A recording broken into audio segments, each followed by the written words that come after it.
kelima, bakteri yang menyebabkan infeksi intravaskular dan khusus untuk Neisseria meningitis menyebabkan infeksi pada selaput otak, itu menyebabkan inflamasi pada selaput otak. Yang Neisseria meningitis. Pertama kita akan belajar apa itu treponema. Kalau adik mempelajari secara bentuknya, termasuk dalam bakteri yang bentuknya spiroheta ya. Jadi adik ingat itu bakteri, jadi kingdomnya itu bakteri bentuknya spiroheta. Spiroheta dibagi menjadi treponema, borrelia, dan serpolina. Yang adik pelajari hari ini khusus untuk treponema, yaitu spesiesnya namanya treponema pallidum yang menyebabkan penyakit sifilis, yaitu penyakit infeksi hubungan seksual. Jadi kalau ditanya penyebab penyakit sifilis adalah suatu gram negatif yang bentuknya spiral, ini ya spiral, gram negatif, kemudian mempunyai endoflagella, itu ciri khas dari bakteri dari treponema. Nah, untuk treponema pallidum secara genomik mempunyai kromosom yang bentuknya sirkuler dengan panjang kira-kira 1.138.000 pasang basal. Ukurannya secara mikroskopik adalah 0,2 mikrometer lebar dan 5-15 mikrometer panjangnya. Mempunyai endoflagella dan pemeriksaannya harus melakukan pemeriksaan khusus, yaitu pemeriksaan tekanan darah. Dan juga untuk mendeteksinya, selain pemeriksaan langsung di bawah pemeriksaan mikroskop lapangan gelap, hanya bisa diwarnai dengan pewarnaan metode impregnasi perak. Jadi menggunakan AG ya, perak ya. Kemudian karakteristiknya adalah mikroaerofilik. Mikroaerofilik artinya hanya membutuhkan 4% oksigen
dia membutuhkan CO2 sebanyak 5%.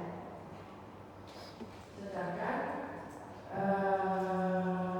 ini media yang diperlukan untuk membiarkan Neisseria adalah media Thermatin atau coklat agar mulai. Sifatnya memfermentasi atau merangi glukosa dan oksidasinya positif. Jadi satu membutuhkan CO2 5%. Kalau yang treponema kan yang membutuhkan CO2 4% ya. Kalau yang Neisseria membutuhkan CO2-nya 5%. Jadi pakai toples lilin yang membiarkannya. Terus suasananya CO2-nya 5%, tapi medianya namanya Thermatin. Itu mirip dengan coklat agar. Bentukannya seperti ini, jadi bulan-bulan ada ya yang fokus, ada ya ada panahnya itu. Ini struktur antijadinya nggak usah. Kalau Neisseria gonorrhoeae, ada sudah tahu yang menyebabkan nyeri saat berkemih, sama ada purulen discharge atau yang biasanya ada mengetahui bahwa keluhannya nyeri saat berkemih sama ada kencing nanah ya itu. Jadi komplikasi yang paling harus ditakuti bisa menyebabkan rada pada pelvic inflammatory disease, rada pada septic arthritis dan neonatal conjunctivitis. Jadi menyebabkan rada pada daerah pelvic arthritis sama neonatal conjunctivitis. Bagaimana cara kita mendiagnosa? Kita mengambil swab dari stripnya itu ada ya, kemudian ditaruh di media transport dulu, kemudian dibawa ke laboratorium pemeriksaan, kemudian baru dibiarkan menggunakan media Thermatin dalam suasana CO2 5%, temperaturnya 37 derajat Celcius. Kalau biarkannya tunggu, kita dapat mengidentifikasi dengan sifatnya, yaitu merangi glukosa dan juga oksidasinya positif. Kalau biarkannya nggak tunggu, kita bisa menggunakan pemeriksaan PCR ya. Itu alternatif pemeriksaannya, yaitu pemeriksaan amplifikasi asam urea. Kalau dari darah sama, jadi yang diambil sampelnya sampel darah, kemudian dibiarkan dikultur Thermatin juga. Kalau serum itu khusus untuk pemeriksaan serologi imunoglobulin G sama imunoglobulin A sama imunoglobulin M. Kalau imunoglobulin M untuk infeksi akut ada ya. Kalau imunoglobulin G untuk pernah terinfeksi sebelumnya. Terapinya yang terutama adalah penisilin, tetrasiklikin, fluoroquinolone dan azitromycin. Ya, sampai di sini gonokokus tahu adik ya, mengerti ya. Jadi dia terutama menyebabkan infeksi pada kelamin. Kemudian bentuknya fokus, membutuhkan media kultur yang khusus namanya Thermatin. Itu selain Thermatin dia juga butuh suasananya CO2-nya 5%. Kemudian kalau sudah tumbuh, biarkannya dia sifatnya merangi glukosa dan oksidasinya positif. Itu obatnya jangan lupa ya, penisilin, tetrasiklik, fluoroquinolone dan azitromycin. Ya, sudah. Sekarang kita baca Neisseria yang menyebabkan penyakit selaput radang otak, yaitu meningokokus. Ini saya bandingkan dengan penyakit selain Neisseria, ada bakteri lain yang menyebabkan infeksi radang otak. Bisa Neisseria, bisa Streptococcus, bisa Haemophilus, bisa Streptococcus agaricale. Mereka semua bisa sampai ke otak, bisa menyebabkan infeksi pada daerah otak. Tapi yang adik pelajari hanya yang Neisseria meningococcus. Jadi sifatnya nafas atas dulu, ada bakteria, demam tinggi, menyebabkan ruam yang hemoragik, jadi seperti purpura ya, ruamnya warnanya keunguan gitu. Kemudian bisa disertai kalau tidak diobati bisa menyebabkan komplikasi meningitis, yaitu sakit kepala hebat, muntah, kabur leher, dan koma. Untuk pemeriksaannya kita periksa saat masih dalam fase infeksi saluran nafas atas, yaitu swab nasofaring. Kalau dari darah, berarti kumannya itu sudah menyebar ke dalam darah, berarti harus diperiksa melalui darah. Kalau sudah menyebabkan gejala nyeri kepala, berarti yang diambil harus dari fungsi dari cairan spinal. Kalau sudah ada manifestasi di kulit seperti peteki sama purpura, harus fungsi dari peteki atau purpuranya tersebut, kemudian dikultur. Jadi agak sulit untuk Neisseria meningitis karena perjalanannya sangat cepat, sifatnya akut. Jadi tidak, kalau ada anamnesa biasanya penderitanya akan mengalami gejala infeksi saluran nafas atas dulu, kemudian dia mengalami komplikasi. Jadi perjalanannya sangat cepat, jadi sangat membahayakan untuk Neisseria meningitis. Jadi yang mau ditekankan di sini itu bentukannya sama, Diplococcus, butuh CO2, Thainomartin, tapi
menyebabkan luka yang sifatnya sangat nyeri ya Dek ya, nyeri pekan atau kerusakan getah bening, sama ada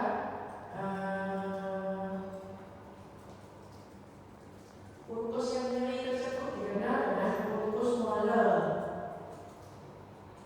Jadi ulkusnya itu nyeri sangat nyeri, itu bedanya. Pengobatannya menggunakan ceftriaxone intramuskuler, tremodobil, flumometoxazole, dan erythromycin.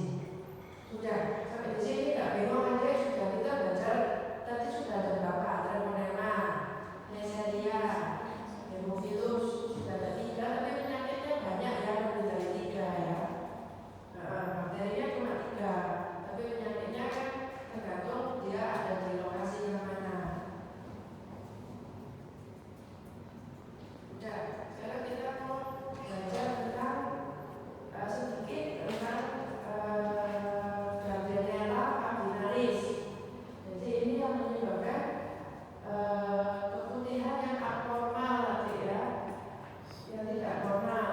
Jadi ada biasanya split, adanya split yang kalau diwarnai itu membentuk blue cell. Artinya sudah pernah lihat di praktikum, blue cell itu merupakan sel kapiter dari vagina yang tertutup oleh banyak bakteri berbentuk basil yang mempunyai warna gram positif atau gram negatif, jadi bervariasi antara gram positif dan gram negatif. Dan biasanya kalau dideteksi dengan 10% KOH itu positif. Jadi untuk Gardnerella vaginalis ciri khasnya itu membentuk discharge strip yang berwarna keabu-abuan, ada blue cell, dan tes untuk 10% KOH-nya positif. Itu terapinya menggunakan metronidazole. Kalau adik mau belajar bedanya sama keputihan yang lain, adik bisa baca di sini. Kalau yang normal bagaimana, yang terinfeksi karena candida bagaimana, yang infeksi karena Gardnerella itu yang kuning ini, yang di highlight kuning ini. Kemudian kalau yang karena Trichomonas bagaimana, jadi ada perbedaan, tapi gejalanya sama-sama membentuk strip yang berlebihan, yang warnanya bisa keabu-abuan.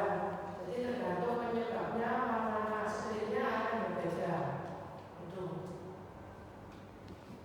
Kemudian untuk mendiagnosa kapan kita terkena Gardnerella vaginalis, itu ada cara mendiagnosanya. Yang satu menggunakan kriteria Amsel.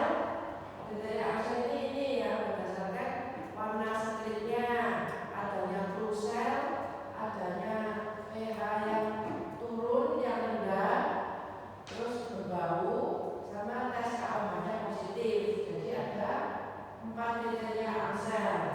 Tapi kalau adik mau melihat secara mikroskopik, di bawah mikroskop kan stripnya diambil, sampel stripnya tersebut, kemudian diamati di bawah mikroskop, itu bentukannya ada bentukan ini lebih sulit adik ya, karena adik harus mengenal bentuk-bentuk bakteri.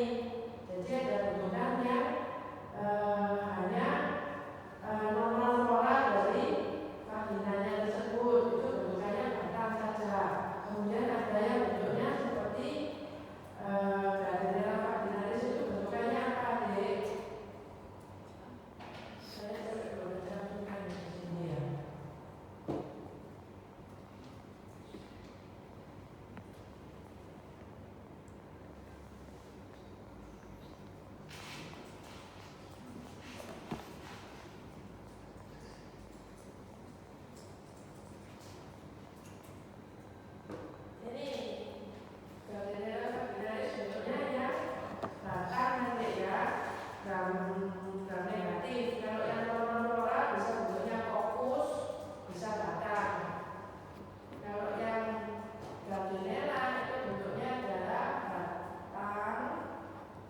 negatif atau bervariasi adik.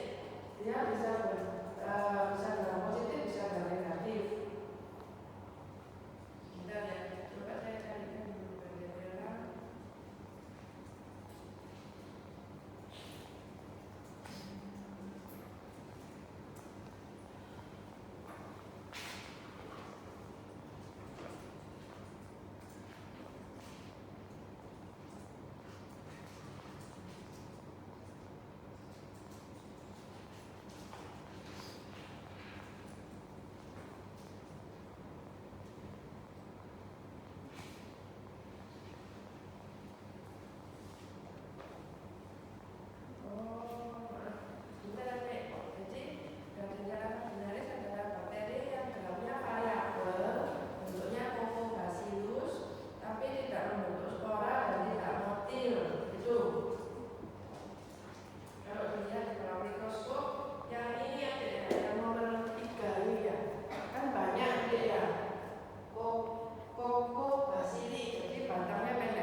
Ya, adik nggak bingung ya sampai ke sini ya, nggak bingung ya. Nah, sudah.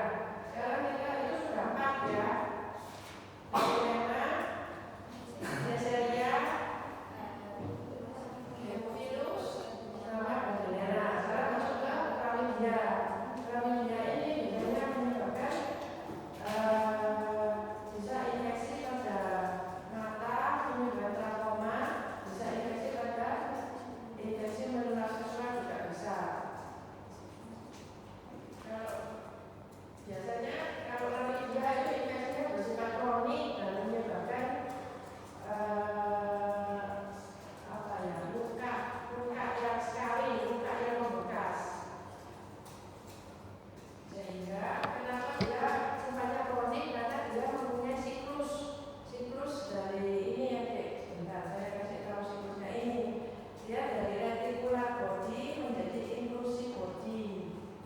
Elementary body menjadi reticular body. Yang elementary sifatnya infectious, yang reticular body untuk bermultiplikasi. Karena mempunyai fase-fase ini, dia mempunyai siklus kehidupan sehingga perjalanan penyakitnya adalah kronis. Cara mendiagnosanya yaitu dengan mengambil swab dari sitologi atau dari urin atau dari serum. Ya, cuma itu untuk chlamydia.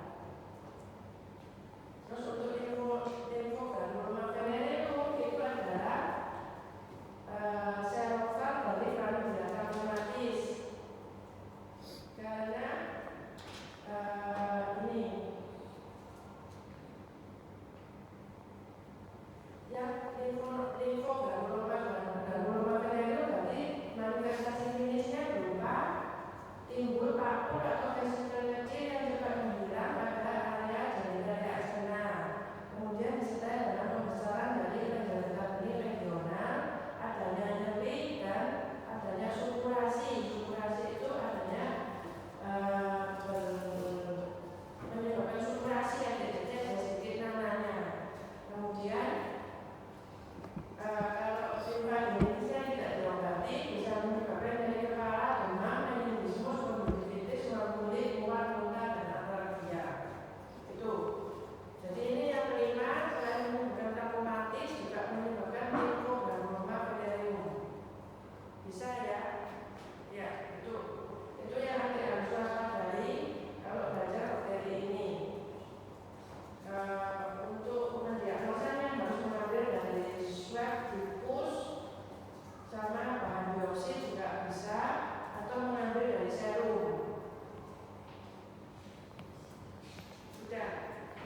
diberikan penisilin intravena dosis besar dengan alternatif dosiklin eritromisin. Sedangkan kalau yang laten diberikan penisilin G, benzatin IM diberikan 3 kali dengan interval seminggu pada seminggu tiap kali suntikan. Ya, Gitu. ya seperti itu. Ya, jadi nggak sulit ya. Ya. Siap. Karena